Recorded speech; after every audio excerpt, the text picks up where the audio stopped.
So my kids and I have this thing that we like to do where we go on Disney Plus, like if we're trying to find something to watch, and instead of finding something to watch, we just watch trailers forever. It doesn't matter if they're trailers for shows and movies that we've already seen or ones that are upcoming. Our favorites are the ones that like really pique our interest, and we will legitimately watch them over and over and over again. And it got me thinking, students look at the way we open lessons and units the same way that my kids and I look at trailers. The gateway activity is basically the trailer for what's to come in the classroom. And if it falls flat, that's the one that we're not going to finish, right? Like we're not going to finish watching that trailer. I have already lost most of our students before we even start. Which is why we care so much about it. And so one of our very favorite strategies that we want to share with you right now is a gateway activity using picture books. Picture books are the perfect little intro to big concepts and themes. They're engaging in a way that's unexpected. Here's a fun fact. We have a whole lesson ready made for you and absolutely free to download that uses the book Cloudy with a Chance of Meatballs.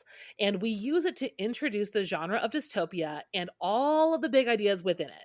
So if you've ever been in the market for tricking and deceiving your students with something that's really engaging and fun, this is the lesson for you. Every single time we use Cloudy with a Chance of Meatballs in the classroom, students are walking away intrigued. They're talking to each other. They're talking out the door about what happened in class. I mean, dreams really do come true. And they're thinking about what's coming the next day. All of these signs of a very successful gateway lesson. And did we mention that the whole lesson is free? You can go and download it right now and come back to it whenever you are ready. Head to the show notes for this episode or go to shop.bravenewteaching.com/cloudy to download this lesson today. We can't wait to see how it works in your classroom. This episode is brought to you by Curriculum Rehab by us, the team here at Brave New Teaching. It is the first and only teacher PD of its kind, a course to help teachers like you by guiding you through creating your own personal framework for curriculum.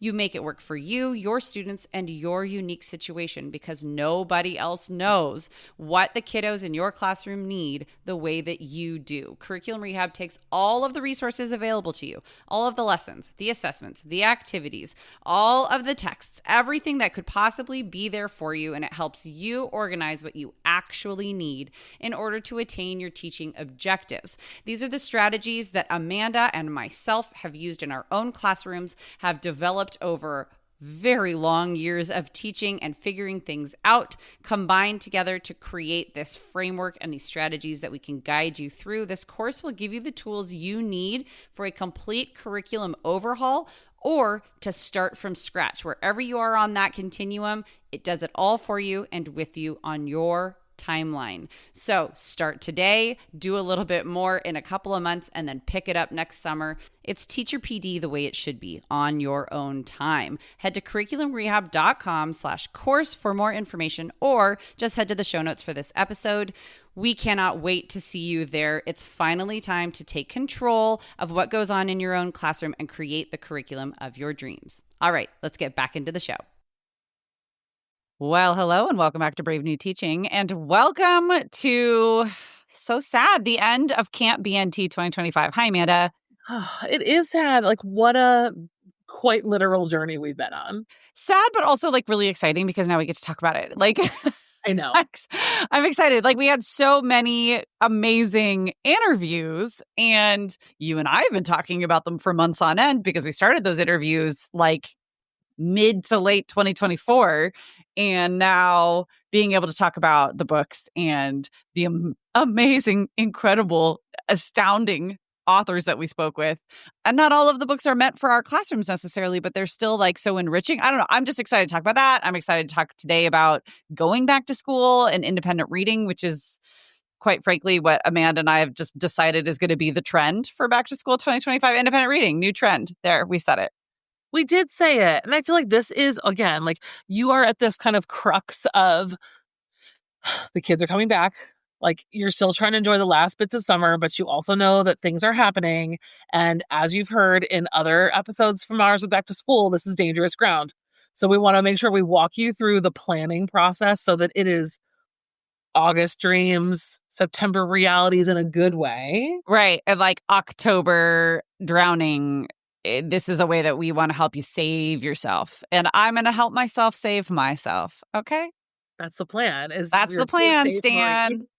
That's the plan. Okay. Listen, we're going to talk about camp. We're going to talk a little bit about happy hour because we are doing some cool stuff with happy hour. It's going to be pretty awesome. And we're going to talk about independent reading. But first, Amanda, do you have a cup of coffee? I realized I never asked you. I sure do. Okay, sidebar. So I got myself a new coffee maker, ordered it yesterday. Okay, I'm just done with my single pod, single use one. Like I'm just done. We're done.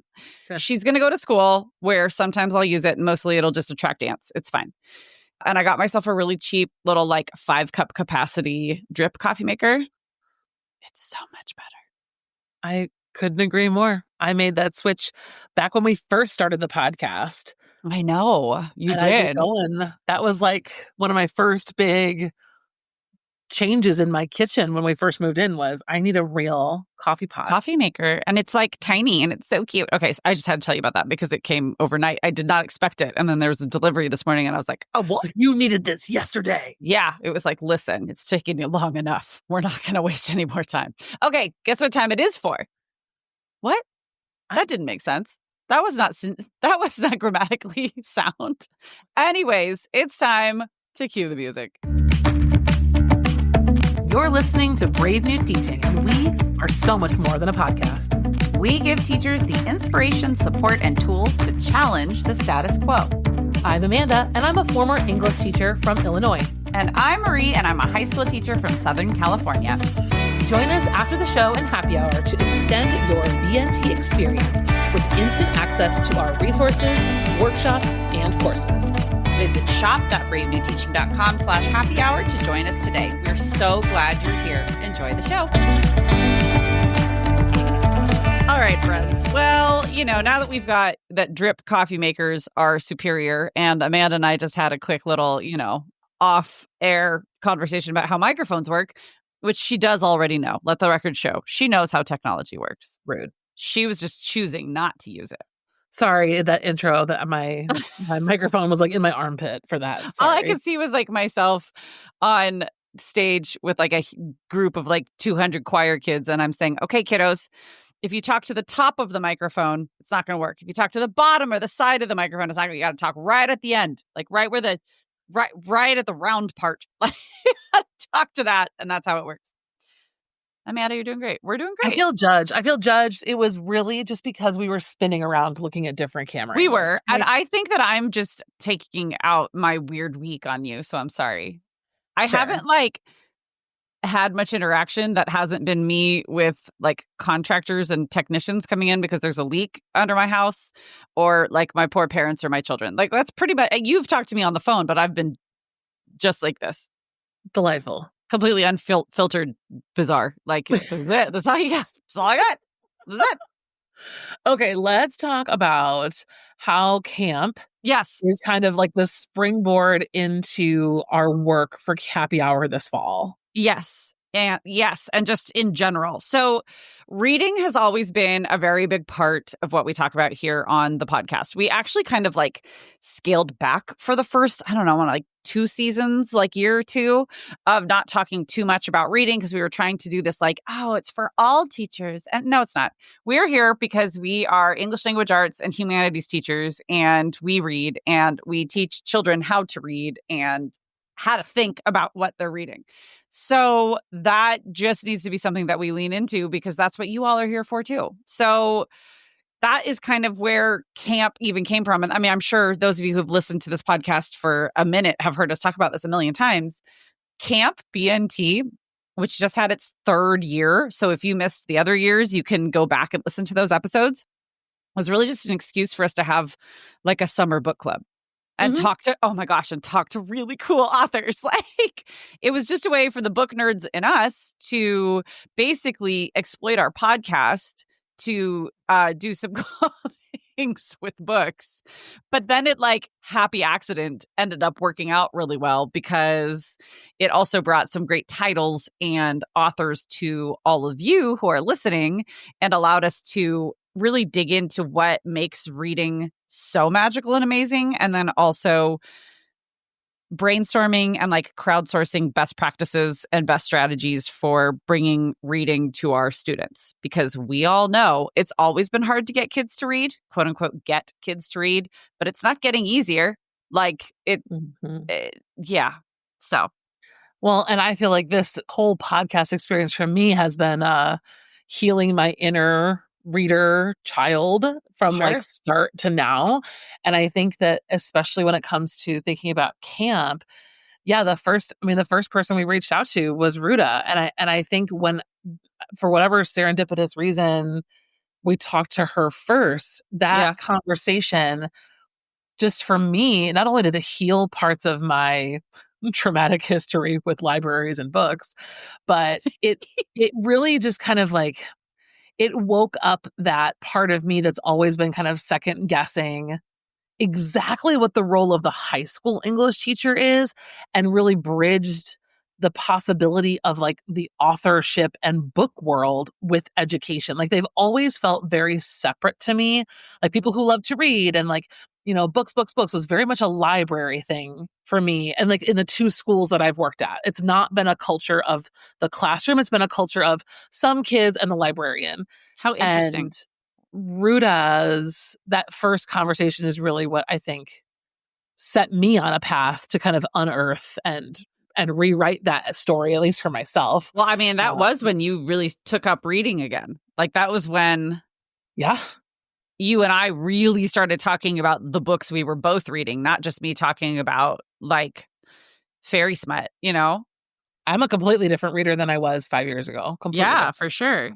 But I don't think I got it from I don't know. There was a lot of things, but I think that that's what makes camp to me so special is being in the conversation with writers feels so full circle for an English classroom. And like Oh, for sure. and then like consistently having more interactions with authors that are almost always like that, right? They're joyful, they're Mhm. spirited, they're dedicated, they love schools, they love teachers, they love talking about their craft.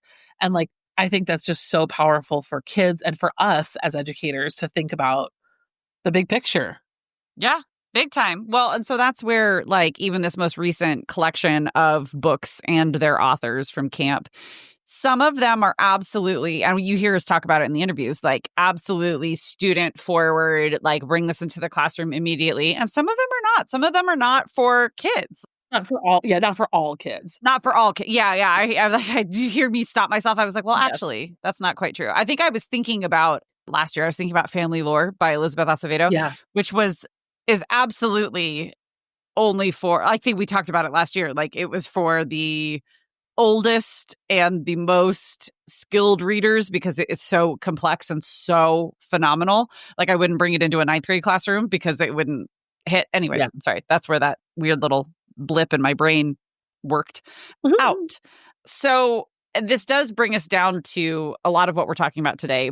Independent reading is going to be what we're talking about, and like backwards planning that whole situation, because I am planning on independent reading being in the background of everything I do in the next school year. And we've got some trial and error that we'll talk about and just how we're going to our plan of attack basically. But first we want to talk about how reading skills, student reading skills, and like student reading outcomes, especially reading instruction and instructional practice around those reading skills, are going to be the focus of our work in Happy Hour over the next however long it takes, frankly. Like we are starting to talk Mhm. about responsive classroom planning, basically. That's how we are treating Happy Hour. Is we know from what our Happy Hour members have said and from what our listeners have said and from our own experience that reading is something that we need to be really addressing head on and directly when it comes to how we are handling it and teaching it, actively teaching it. It's one thing to have all these cool activities and really engaging books, and it's entirely another to directly instruct a child on reading skills. So that is where we're putting our laser focus for happy hour. And we're actually going to start talking about it this month. As this podcast is coming out, it's like first, second week of August. Yep. And we are going to be having all of our happy hour members, like, go and check your email, because we have a schedule of meetings. Like, we want to sit down and chat, and we want to talk about, first of all, crowdsourcing some of our best, like, what am I trying to say? Strategies, I guess, best practices. And then and what people need. And then let's talk about, state of the union, right? Like, where are we at? What are our students coming in able to do? And I mean, I already know the answer to that question. All over the board. It's all over the board. And Amanda and I are going to then pool together all of our shared knowledge. We're going to do a bunch of research. We're going to talk to people. And then we are going to start working together, all of us in Happy Hour, on just supporting this whole movement forward. We really kind of envision, so like, as we're kind of looking into the semester ahead, we're looking at reading kind of categorically to start, but it's going to really depend on what your feedback is. What we really want to look at, right? The role of instructing reading when you're doing whole class novels, when you're doing lit circles, when you're doing independent reading, and then when you're doing something else like a play or a shorter piece. Like, what are the must hit skills and strategies for each of those different kind of scenarios? And how do we kind of make sure that that's happening all year round? So today we want to kind of get the ground running with independent reading. And then throughout Happy Hour, we're going to kind of layer in all these other pieces and how they all fit together in building a reading culture that's realistic, exciting, flexible, and really just like the center of what we're doing. Well, and like, even in the later this fall, you're going to hear us talking a lot about dystopia, because we are doing kind of a revamp of our dystopia workshop. And those books are phenomenally engaging, so incredibly relevant, always, but especially right this second. And you can only get so far as students are able to access that material. And that's where reading instruction comes into play. And like, I can tell you, as a quite veteran English language arts teacher, I had to seek my own knowledge for how to teach reading. And a lot of that knowledge has come in the last few years, when my own kid was diagnosed with pretty moderate dyslexia. And I was like, oh, I have to like break down everything I've ever known about teaching reading, because I was teaching big concept stuff. And now I'm realizing, looking back, oh, it wasn't that, this little student from 2009 didn't understand the concepts. It was that they couldn't access the written language. And so I needed to like change anyways, it's been quite enlightening. And more common are these different reading divergences and like learning divergences in our students. So I think it's time to like go back to basics in some of those places and find ways that we can bridge gaps. So let's start with independent reading. Let's talk about it. Let's start with planning. Go grab your journal, your notebook. Like, let's start planning what's your independent reading going to look like for this school year. And of course, when we start planning something, we're going to start at everyone say it with me. And because we're going to backwards plan it. And I think when you're going to backwards plan your independent reading, you can choose the point that is your end point, because for some of you on the schedules you teach on, you might want to backwards plan your independent reading by quarter. You might want to backwards plan it by semester. I would urge you not to backwards plan like from May. That's just going to really set you up to be inflexible and then really mad at yourself when things change and you already had this big plan. Or to be me and forget that you did it. Like, forget the whole thing. Do it for 3 weeks and then be like, and then it's, April, and kids are like, am I supposed to keep carrying this book? And I go, what book? Oh, yeah. Let's not do that. Yeah. So pick, I think right now is a good time. Like, do you want to pick like October or do you want to pick December? For me, I think December is a good place. Like, where do we want to be in December? Yeah. And then the first question is, what is the desired end result for independent reading, this thread of your curriculum? And let's talk through like what some of those options could be, what they have been traditionally, how they can look different. I think this is definitely an area where I will share my struggles with feeling like I definitely had to be doing it a certain way, like other people, and having a hard time divorcing myself from these like made up expectations in my head. But it's not made up because it's the way that people talk about it, right? Like it's definitely, you're not perceiving something that's not meant to be perceived. Like it's Yes. definitely there.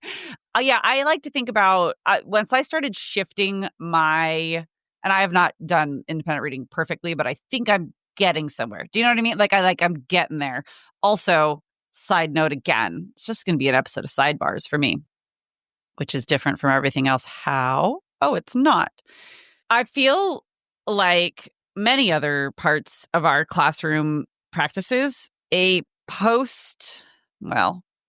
a 2025 classroom and a 2025 COVID kid student population is a very, very different reader and culture of reading and skill set than ever before, right? So it's also okay to just be like, you know what, I'm just going to try it completely differently because whatever worked in the past might work, but probably won't.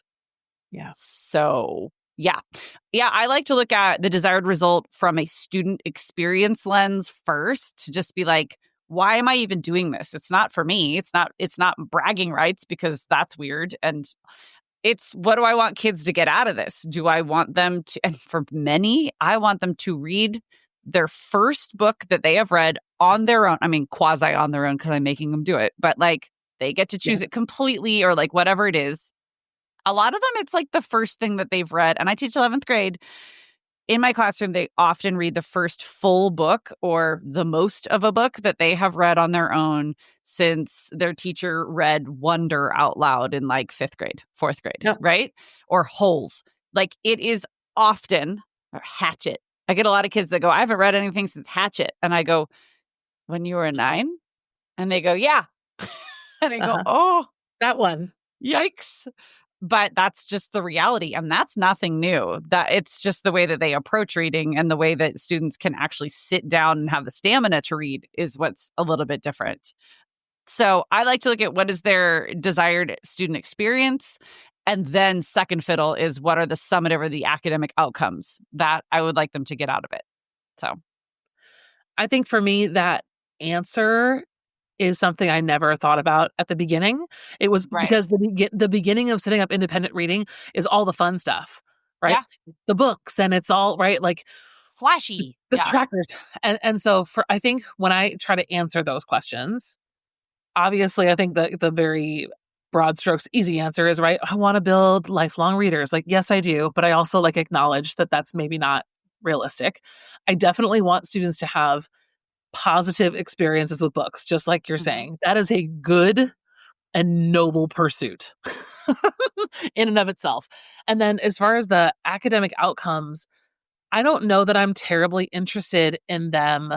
So if we're thinking about here, we're going to get into some of the nitty gritty. This is Amanda's going to go all analytical and categorical and organizational on you. I think something that was holding me back was the expectation that there is constant accountability.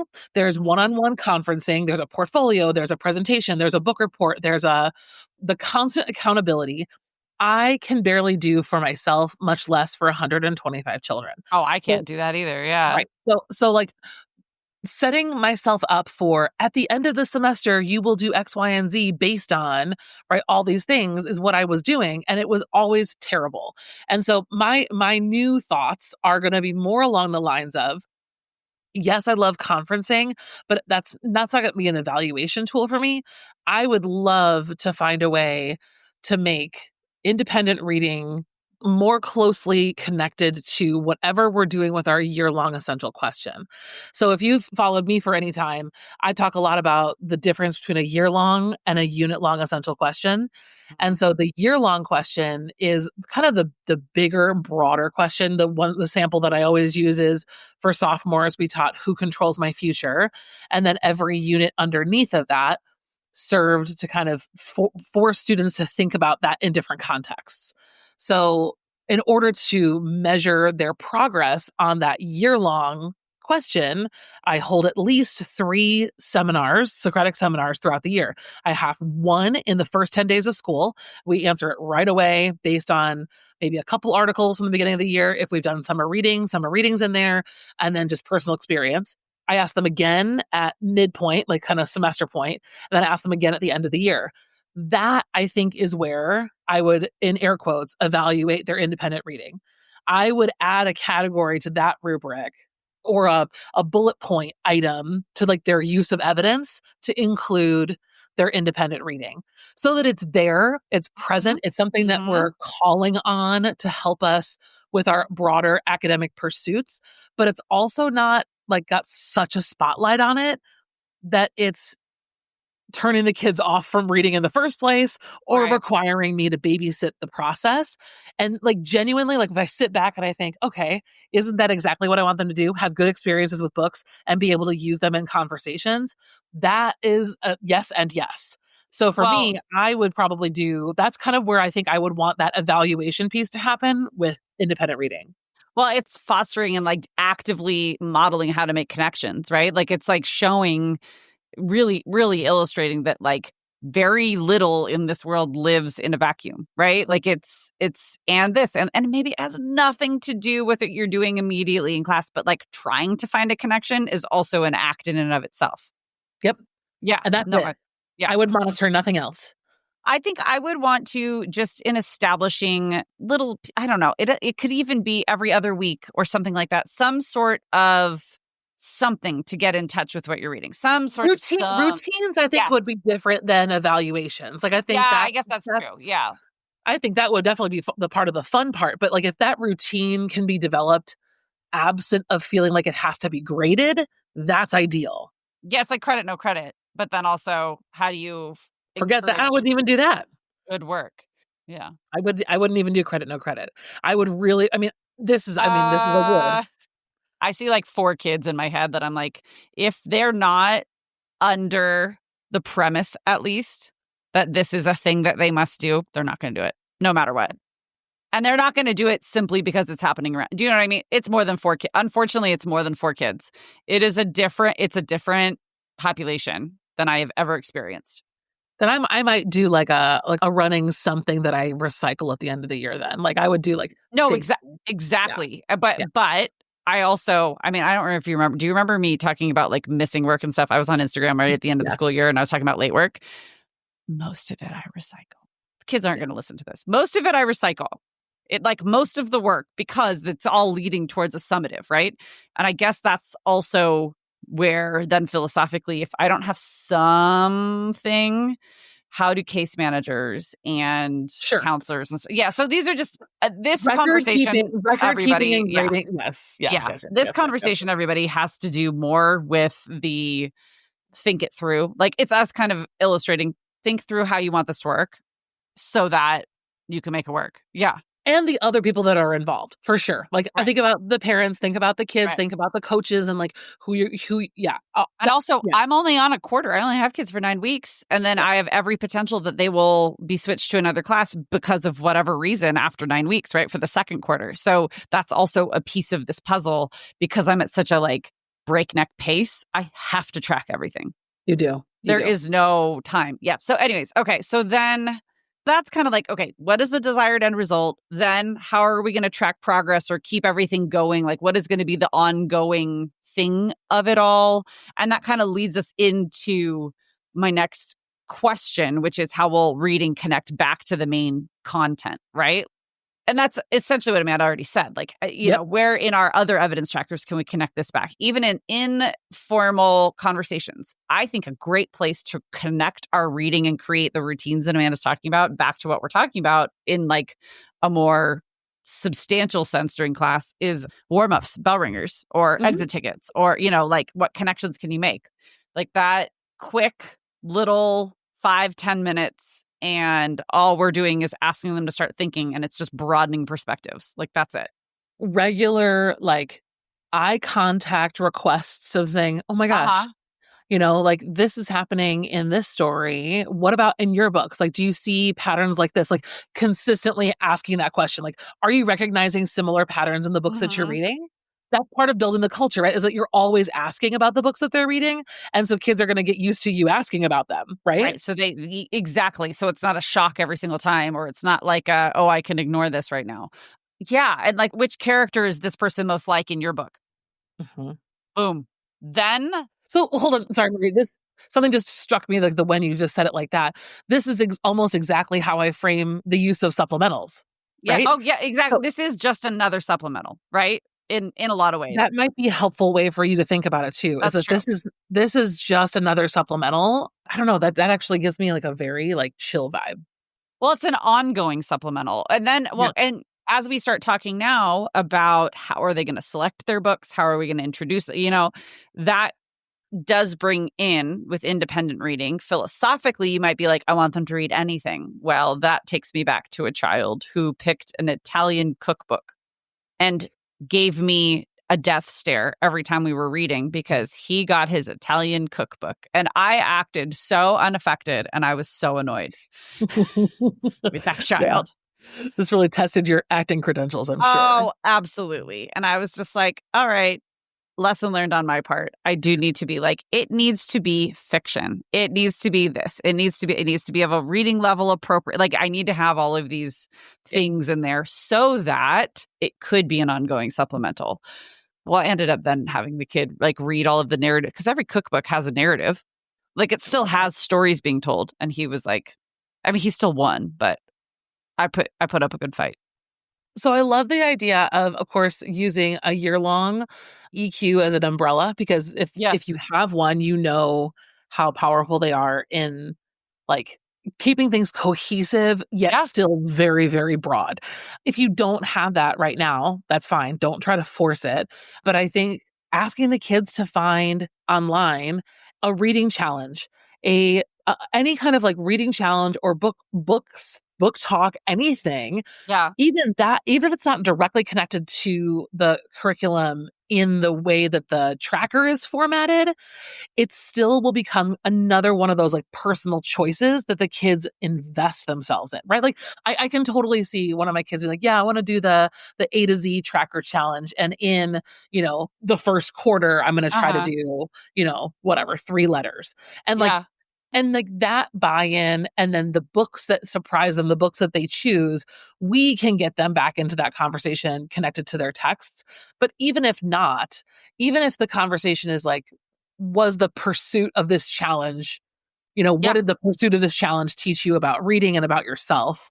That's enough for me too. There's soft skills there, right? Like it all comes down to conversation. And so that I think brings us to our last couple of questions, which is how are students going to select their reading materials is part of the planning process. Yep. And the very first thing, so all the way back to the beginning, right, is how do we establish cultures of reading in our classrooms? Reading and readers. And I think it all starts with myself and the way that I talk about reading and the way I talk about what I'm reading and the way that I talk about books. And I don't just talk about reading and books. I talk about content in general, but I'm always talking about books. You know what I mean? Like it's not, that's just what it is. And partially it's because that's what I am and who I am and what I'm doing. But it was also a conscious decision to start every morning with, here's what I'm reading right now. What are you guys up to? What are you watching? What are you listening to? What are you reading?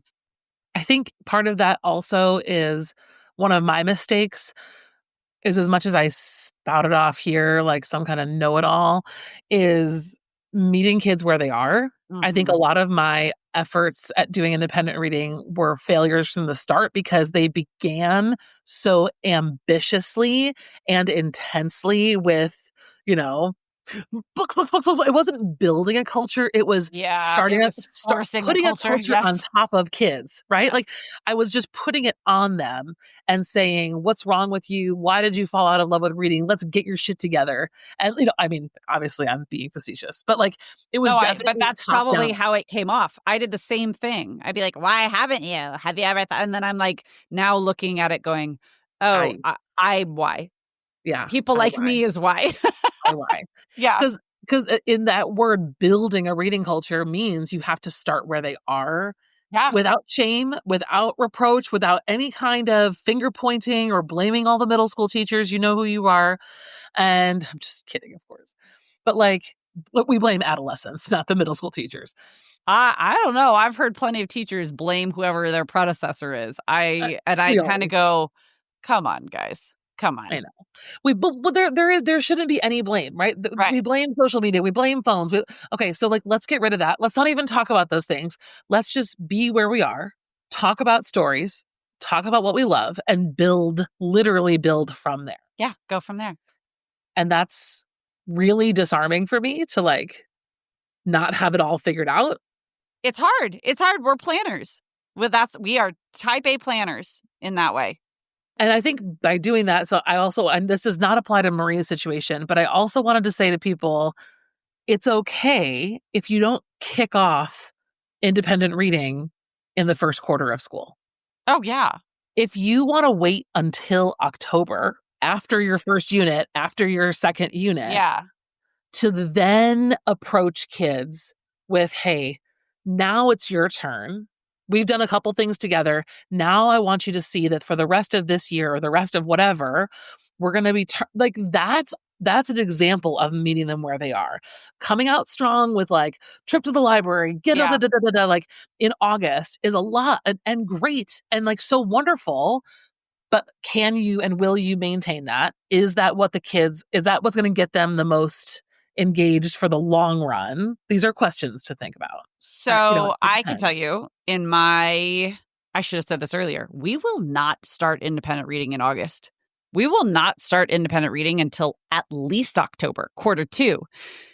Maybe my second term kids in January can start it from the get-go and they can do a couple of independent reading projects. But like, no, I don't hate myself. I will not be starting in the first quarter with independent reading because August kids aren't ready for that. They're just not. Like, there are some things that I can't do. I mean, I teach the same course twice. I teach my American Lit course twice in a year. And it is not the same both times because that is, I like myself and I'm just not going to do that. It's a lot. Yeah. And that's okay. Like, they're not there for it and it's hot and their brains are not ready for it all. And just no, let's just do the other things really, really well, considering independent reading is a supplement to enrich what we're doing. It's not the main focus. So I'm always going to start with the main focus and then layer on independent reading, like Amanda just said, when we've got a little bit stronger of a culture of reading built. Like, we got to do something together first, I think, before they can go solo. And for those of you who are the read the first 10 minutes of class people, one day I will be you, but I still am not there for that, for reading as bell work. But I suppose if that's the plan, then you probably do have to start relatively soon. Yes and no, because then whatever the core text is that you're reading, you read that for 10 minutes. Like, it's okay to just listen to what they're giving you. You know, it's also okay to be like, hey guys, we're reading graphic novels for the first, maybe that's what I'll do. Maybe that's how we'll start off. So we'll start with something that's a little bit more accessible. Thank you all for being here for my planning of my back to school. Appreciate it. It could even just be like, you've got a cart of books that they can kind of sample through too. Right, a little classroom, like that cart that you made. Yeah. Yeah. When you were in the classroom, I loved that. Yep. Well, and then back to what we were talking about at the beginning of the episode. This is the kind of conversation that we are going to be having in happy hour. Like, let's plan it together. If we were in a happy hour meeting right now, I would be like, okay, guys, let's plan it. Let's figure out how my first quarter is going to be all graphic novels or like whatever, or short stories, like whatever it's going to be. And then let's see what that's going to look like. Yep. And I am so looking forward to those conversations. So, and putting things on the calendar, making plans, it's the how, right? Like, we're gonna, and then really, I think sorting through some of, especially our camp books, were something we want to do too in happy hour, sorting through which ones we should maybe slow down as a group to look at for whole class, which ones we might slow down to like pair together with other things and insert into lit circles and other units. We might talk about EQs for some of those books and like other ones that go to the classroom library. So I'm really pumped about that as well, because this is where it's at this year. It has to be. I mean, everyone is panicking. I think, at least at the elementary level, the fourth graders, right? Test scores in our area are the big ones that come out and make everyone panic. And I mean, our Facebook pages for our town are like, are these schools good? The school report cards are terrifying. And it's like, these are the COVID kids, right? Yeah. Like that have now reached fourth grade and everyone's panicking. Like, okay, well, you probably should have been panicking a long time ago when you were giving your kid a cell phone instead of a book. But I mean, here we are. So let's keep going. Let's keep reading. If you have not listened to some of our other big like independent reading episodes, or our Kids Are Not Reading Atlantic Atlantic article episodes, we'll link some follow-up episodes that you should probably go binge right now. We'll link those in the show notes. So hop over there. And next week, we're going to talk about what we've been reading. Yeah.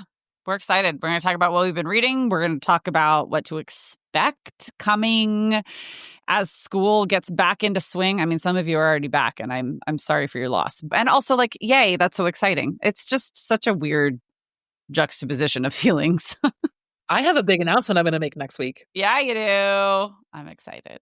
All right, friends. Thank you so much for hanging out with us. Have a wonderful week at school, if that is where you are. If you are not, if you're in the last throes of summer like I am, make it count, Enjoy. Okay, friends. We will see you next time. Bye. Thanks again for listening to Brave New Teaching. We'd love to keep the conversation going over on Instagram. And while you're there, check out the links in our bio for the most up-to-date events going on in Happy Hour and the Brave New Teaching community. Thanks for being here, and have a great week at school.